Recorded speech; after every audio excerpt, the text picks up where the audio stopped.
¿Sabías que una de las marcas de autos deportivos más icónicas del planeta nació gracias a una discusión entre dos gigantes italianos? Sí, Lamborghini no siempre fue sinónimo de lujo y velocidad, sino que comenzó fabricando tractores. Hoy conocerás la apasionante historia de cómo Ferruccio Lamborghini, un hombre visionario y con una mentalidad empresarial única, desafió a Ferrari y cambió para siempre el mundo del automovilismo. Ferruccio Lamborghini nació en 1916 en Cento, Italia, en el seno de una familia de agricultores. Desde niño mostró fascinación por la mecánica. Durante la Segunda Guerra Mundial trabajó reparando vehículos militares en la isla de Rodas, experiencia que lo marcó profundamente. En 1948 fundó Lamborghini Trattori, fabricando tractores con piezas sobrantes de guerra. Su negocio prosperó rápidamente y para los años 50 ya era un referente en maquinaria agrícola.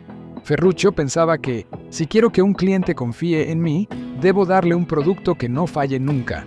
Gracias a su éxito en tractores y negocios de calefacción y aire acondicionado, Ferruccio acumuló una fortuna que le permitió comprar autos de lujo, incluyendo varios Ferrari.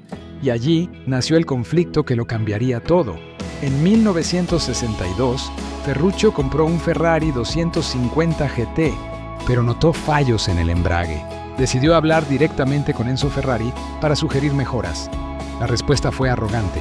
Enzo le dijo: «Dedícate a tus tractores, tú nunca entenderás de autos deportivos». Esa humillación encendió el espíritu empresarial de Ferruccio. En 1963 fundó Automobili Lamborghini SpA en Sant'Agata Bolognese. Ese mismo año presentó el prototipo 350 GTB y en 1964 lanzó el 350 GT, su primer auto de producción con motor V12. La visión de Ferruccio era clara. Mis autos no serán ruidosos monstruos de carreras, serán máquinas elegantes que cualquiera pueda disfrutar en carretera. En 1966, Lamborghini cambió para siempre la historia de los autos deportivos con el lanzamiento del Miura P400.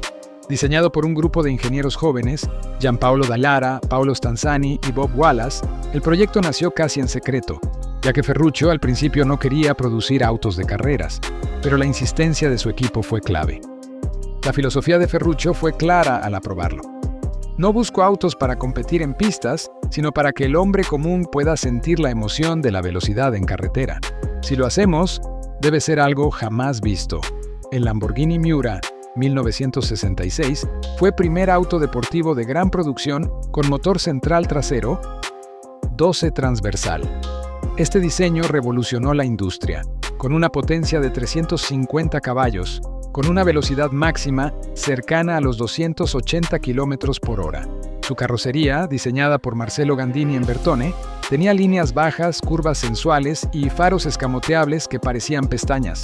Mientras Ferrari y Maserati eran vistos como autos de caballeros o de competición pura, el Miura ofrecía rebeldía y exotismo, un auto tan rápido como bello, que rompía con lo tradicional. Con el Miura, Lamborghini se consolidó como rival directo de Ferrari.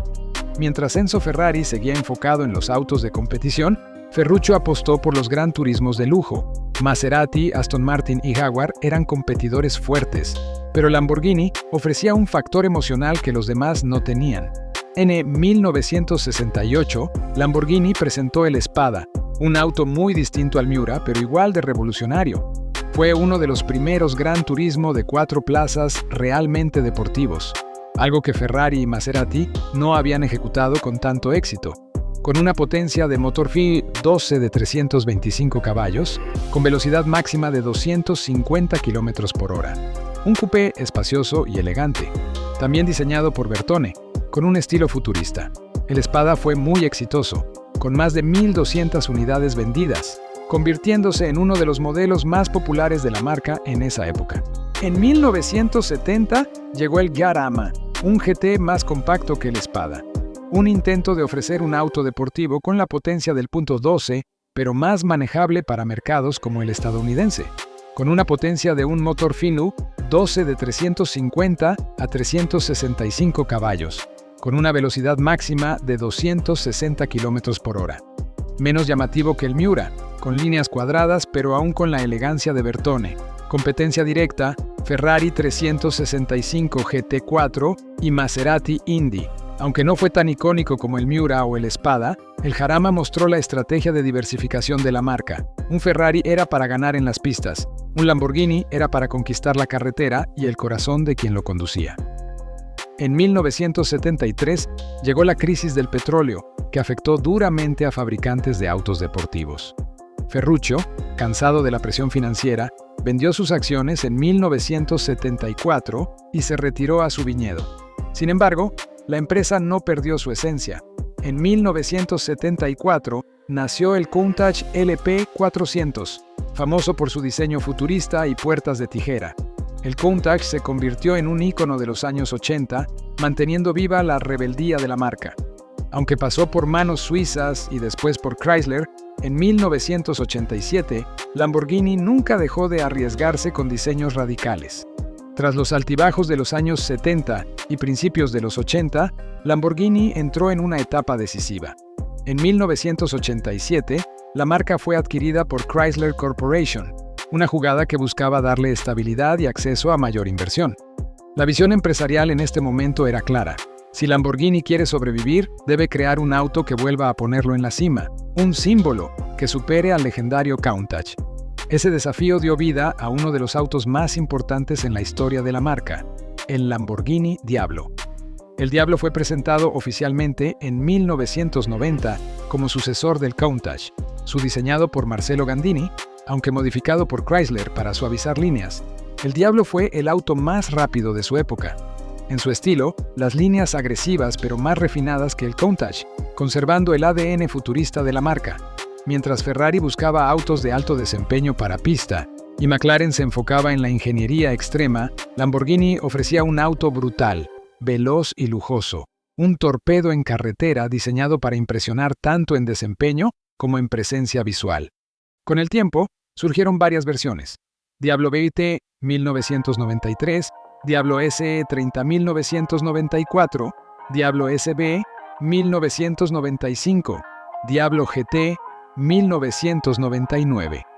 El Diablo fue el modelo que mantuvo viva la leyenda de Lamborghini en los 90, vendiendo unas 2.900 unidades en total, un número modesto pero crucial para sobrevivir en un mercado de superdeportivos tan competitivo. En 1994, Chrysler vendió Lamborghini a un grupo de inversores indonesios, Megatech. La marca pasó por años de inestabilidad, pero los autos seguían evolucionando. A finales de los 90, Lamborghini necesitaba un socio sólido para sobrevivir. Y allí entró en escena Audi, parte del grupo Volkswagen. En 1998, Audi adquirió Lamborghini, marcando el inicio de una nueva etapa de modernización. Dentro de los cambios se sintieron rápido. Mejoras en la tecnología, la calidad de ensamble y la confiabilidad. Preparación de nuevos modelos que definieron el futuro de la marca. Renovación de la planta de Sant'Agata Bolognese. En este periodo finalizó la producción del Diablo y se puso la base para el sucesor, el Murciélago 2001, el primer Lamborghini bajo la influencia total de Audi. En 2003 llegó el Gallardo, el Lamborghini más vendido de la historia, con más de 14.000 unidades. Fue el modelo que permitió a la empresa consolidarse globalmente. En 2011 apareció el Aventador, con un motor V12 de 700 caballos, y en 2014 el Huracán, que combinó velocidad, tecnología y diseño agresivo. En 2018, Lamborghini sorprendió al mundo con el Urus, un SUV de lujo con más de 650 caballos. Una jugada empresarial que reflejó una nueva visión. Ya no basta con ser exclusivos, debemos ser parte del estilo de vida de quienes quieren lo mejor. Hoy, Lamborghini vende más de 9.000 autos al año, con presencia en todos los continentes, compitiendo directamente con Ferrari, McLaren y Porsche. De un joven mecánico que comenzó fabricando tractores, hasta convertirse en una leyenda del automovilismo, Lamborghini representa la fuerza del toro indomable. Una marca que siempre pensó diferente, que siempre buscó la perfección y que nunca tuvo miedo de arriesgarse. Ferruccio soñó con autos perfectos, y hoy, más de medio siglo después, su rugido sigue vivo en cada carretera. Y ahora dime tú, ¿con cuál de los toros de Lamborghini te atreverías a salir a rugir? ¿Con un Miura, un Countach, un Aventador o el imponente Urus?